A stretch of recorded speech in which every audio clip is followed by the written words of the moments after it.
ओम नमः शिवाय, जय महाकाल। आप सबको पता है कि कल है महादेव का बहुत ही प्यारा सा दिन, यानी कि कल है मासिक शिवरात्रि का बहुत ही विशेष सा दिन। और आपकी अगर कोई विश है, मनोकामना है, काफ़ी दिनों से अधूरी रह जा रही है ना, तो ये वीडियो आपके लिए है। पूज्य गुरु जी की कथा से सुन के बहुत अच्छे से आपको बताऊँगा।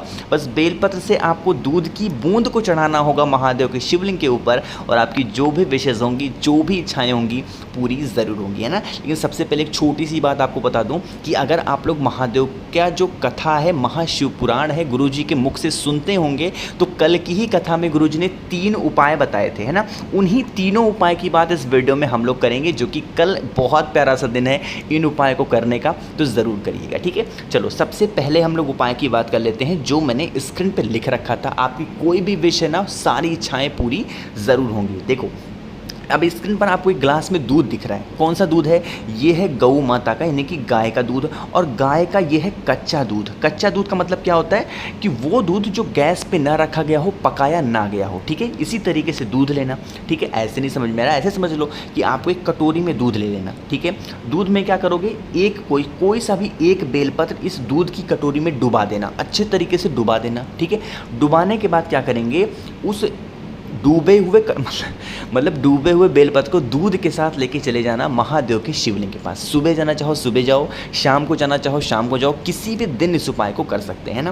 फेस रखोगे उत्तर की तरफ, यानी कि नॉर्थ डायरेक्शन। अब देखो उसी दूध को जो आपकी कटोरी में है, जिसमें मतलब जिस दूध में आपने बेलपत्र को डुबा रखा है, उस बेलपत्र की मतलब उठाएंगे और उसी की दूध की जो बूंद होगी महादेव के शिवलिंग के ऊपर गिराएंगे। ओम नमः शिवाय का स्मरण करते हुए या फिर श्री शिवाय नमस्तुभ्यम का स्मरण करते हुए, ठीक है। आपको कटोरी से दूध नहीं समर्पित करनी है, बस आपको उस बेलपत्र से निकालना है, मतलब उस कटोरी में से बेलपत्र को निकालना है और उसकी जो बूंद गिरेगी वो महादेव के शिवलिंग के ऊपर गिराना है, ठीक है। जब आप 2 से 4 बार उसको डुबो करके बूंद को महादेव के शिवलिंग के ऊपर समर्पित कर चुके, उसके बाद क्या करना है, जो बेलपत्र होगी वह आपको माता अशोक सुंदरी के स्थान पे समर्पित करनी है। अब जब माता अशोक सुंदरी के स्थान पे बेलपत्र समर्पित करोगे, तो डंडी होनी चाहिए बाहर की तरफ और पत्ती का मुख होना चाहिए, वो होना चाहिए महादेव की तरफ, ठीक है। जैसा कि स्क्रीन पर दिख रहा है, ऐसे समर्पित करना।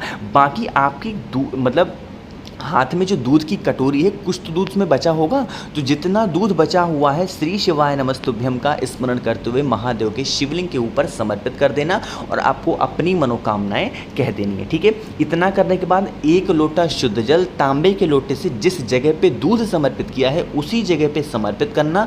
जो जल होगा बहता हुआ इसी बेलपत्र से होता हुआ नीचे गिरेगा। इसको अपने दाहिने हाथ में लगाना, राइट हैंड में लेना और अपनी दोनों आंखों पे लगा लेना। सारी इच्छाएं, सारी विशेष आपकी पूरी ज़रूर होंगी। कल की कथा का सबसे नया उपाय है, तो मैंने सोचा आप सबको ज़रूर बताना चाहिए कि बेलपत्र को दूध में डुबो करके और बेलपत्र से जो दूध की बूंद गिरेगी उसको महादेव के शिवलिंग के ऊपर समर्पित करने से कितना लाभ होगा, है ना। बात आई समझ में। तो पहले उपाय की बात हमने यहाँ पर कर ली है। आगे बढ़ते हैं इस वीडियो के हम लोग दूसरे उपाय की तरफ। ये दूसरा उपाय भी आपको बेलपत्र से ही करना है ना। अब सबसे पहले समझेंगे इस उपाय के फ़ायदे क्या हैं, लेकिन उससे पहले छोटा सा काम कर दो, वीडियो को जल्दी से कर दो लाइक। और जितने भी लोग मेरी आवाज़ पहली बार सुन रहे हैं, आपके भाई का चैनल है, तो जल्दी से चैनल को सब्सक्राइब कर दो, ठीक है। चलो बताते हैं। स्क्रीन पर आपको दिख रहा होगा बेलपत्र, दिख रहा है ना। हमें कितनी बेलपत्र चाहिए? आपको लेनी होगी 2 बेलपत्र। कितनी? 2 बेलपत्र लेना, जो कहीं से कटे पिटे हुए ना हो, बहुत ही प्यारी सी होनी चाहिए, ठीक है। 2 बेलपत्र ले लिया। अब इस 2 बेलपत्र को लेके पहुँच जाना महादेव के शिवलिंग के पास। सुबह जाना चाहो सुबह जाओ, शाम को जाना चाहो शाम को जाओ, कोई दिक्कत नहीं है ना।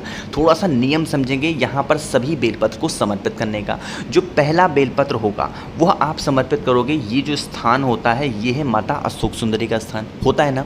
आप क्या करेंगे, पहली बेलपत्र माता अशोक सुंदरी के स्थान पे समर्पित करेंगे। अब यहाँ पे जो समर्पित करेंगे वो समर्पित करेंगे थोड़ा सा अलग, बिल्कुल सीधा सीधा रखना, लेकिन जो डंडी का भाग होना चाहिए वो होना चाहिए महादेव की तरफ, और पत्ती का जो भाग होना चाहिए वो होना चाहिए जलाधारी की तरफ, यानी कि जिस तरफ से जल गिरता है उस तरफ होना चाहिए पत्ती का मुख, ठीक है, बात आए समझ में। तो पहली बेलपत्र समर्पित हो गई। जो दूसरी बेलपत्र आप समर्पित करोगे वह समर्पित करोगे महादेव के शिवलिंग के ठीक ऊपर समर्पित करना। अब यहाँ पर समर्पित करोगे तो यहाँ पर किसी दिशा की कोई बात नहीं है, बस चाहे जिस दिशा में आप खड़े हों। अगर आप इस साइड खड़े हैं तो डंडी होनी चाहिए आपसे विपरीत, यानी कि इस तरफ से। अगर आप इस जगह पे खड़े हैं तो डंडी होनी चाहिए इस तरफ, यानी कि जिस भी दिशा में आप खड़े हैं उस दिशा के विपरीत दिशा में डंडी का मुख होना चाहिए। ठीक है, बात आई समझ में। तो मैं मान लेता हूं कि आप खड़े हैं उत्तर की तरफ, यानी कि नॉर्थ डायरेक्शन, और डंडी का मुख होना चाहिए जलाधारी की तरफ और पत्ती का मुख होना चाहिए आपकी तरफ। ठीक है, इस तरीके से समर्पित करना। अब देखो यहाँ पर थोड़ा सा नियम है जल को समर्पित करने का। अब आपके हाथ में एक लोटा जल होगा जो कि तांबे के लोटे में होगा, है ना। उस तांबे के लोटे से जल समर्पित करना है माता अशोक सुंदरी के स्थान पर भी और शिवलिंग पे भी। लेकिन थोड़ा सा नियम समझिएगा, जब जल समर्पित करेंगे तो जो जल की धार होगी टूटनी नहीं चाहिए। टूटनी का मतलब क्या है कि आपको शुरुआत करनी है माता अशोक सुंदरी के स्थान से और कहीं नहीं ले जाना है। बस माता अशोक सुंदरी के स्थान से जल चढ़ाते चढ़ाते भगवान शंकर के शिवलिंग के ऊपर समर्पित करना है। यहाँ से लेकर के यहाँ तक के बीच में जो जल की धार होगी वो टूटनी नहीं चाहिए बस। ठीक है, पहले समर्पित कर देना माता अशोक सुंदरी के स्थान पे और उसके बाद जल चढ़ाते चढ़ाते लेके चले जाना भगवान शंकर के शिवलिंग के ऊपर जहाँ पर बेलपत्र आपने समर्पित कर रखी है बस। और आपको कुछ भी करने की ज़रूरत नहीं है।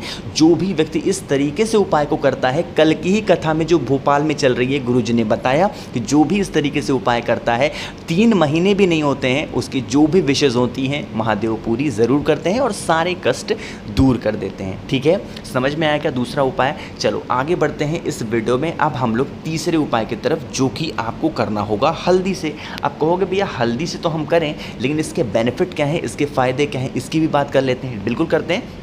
देखो, सबसे पहले बता दूं कि ये जो उपाय मैं आपको बताने जा रहा हूँ ये सिर्फ और सिर्फ मासिक शिवरात्रि पे ही करते हैं और किसी भी दिन नहीं कर सकते। वो भी 2 टाइम है करने का।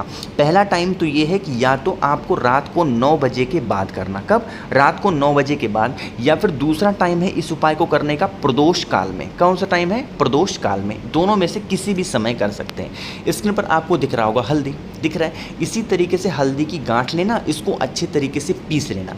पीसने के बाद आपको ऐसा कुछ पाउडर के फॉर्म में हल्दी मिल जाएगी ना। क्या करेंगे, साथ ही साथ लेना होगा एक समी का पत्ता। आपके घर के आसपास आसानी से मिल जाएगा, मुझे पूरी उम्मीद है। तो एक समी का पत्ता लेना और उस एक समी के पत्ते को अच्छे तरीके से इस हल्दी में डुबो देना। जितना ज़्यादा लगा सकते हो कि जो हरा वाला भाग है पूरा पीला हो जाए। ठीक है, लगा दिया। लगाने के बाद लेके चले जाना महादेव के शिवलिंग के पास। फेस रखना उत्तर दिशा, यानी कि नॉर्थ डायरेक्शन। मैंने स्टार्टिंग में ही आपको 2 टाइम बताए हैं, या तो आप जाएंगे प्रदोष काल में या फिर आप चले जाना कब, रात को 9 बजे के बाद। दोनों में से किसी भी एक समय जाना। ठीक है, चले गए। अब उसके बाद जल वगैरह कुछ समर्पित करने के लिए यह उपाय सिर्फ और सिर्फ माता लक्ष्मी के लिए है। धन संपदा की कमी आपके घर में बहुत ज़्यादा है तो इस काम को करेंगे। महादेव के शिवलिंग के ठीक ऊपर समर्पित कर देंगे उस एक समी के पत्ते को। डंडी रखना माता अशोक सुंदरी की तरफ, जलाधारी की तरफ और पत्ती का मुख रखना अपनी तरफ। और वहाँ पर हाथ जोड़ करके प्रार्थना करना, विनती करना कि हमारे घर में धन संपदा की बहुत कमी रहती है, हम लोग परेशान रहते हैं। आप हमारे घर में जो भी हमसे गलतियां हुई हो हमें माफ़ करें और हमारे घर में हमेशा धन संपदा बनी रहे, है ना। इस तरीके से प्रार्थना करेंगे। उसके बाद आप अपने घर की तरफ जा सकते हैं। मासिक शिवरात्रि का बहुत ही प्यारा सा उपाय था। बाकी के स्टार्टिंग के जो मैंने आपको 2 उपाय बताए हैं वो तो करने की कोई दिन नहीं है, कोई समय नहीं है। किसी भी दिन किसी भी समय कर सकते हैं, कोई दिक्कत नहीं है ना।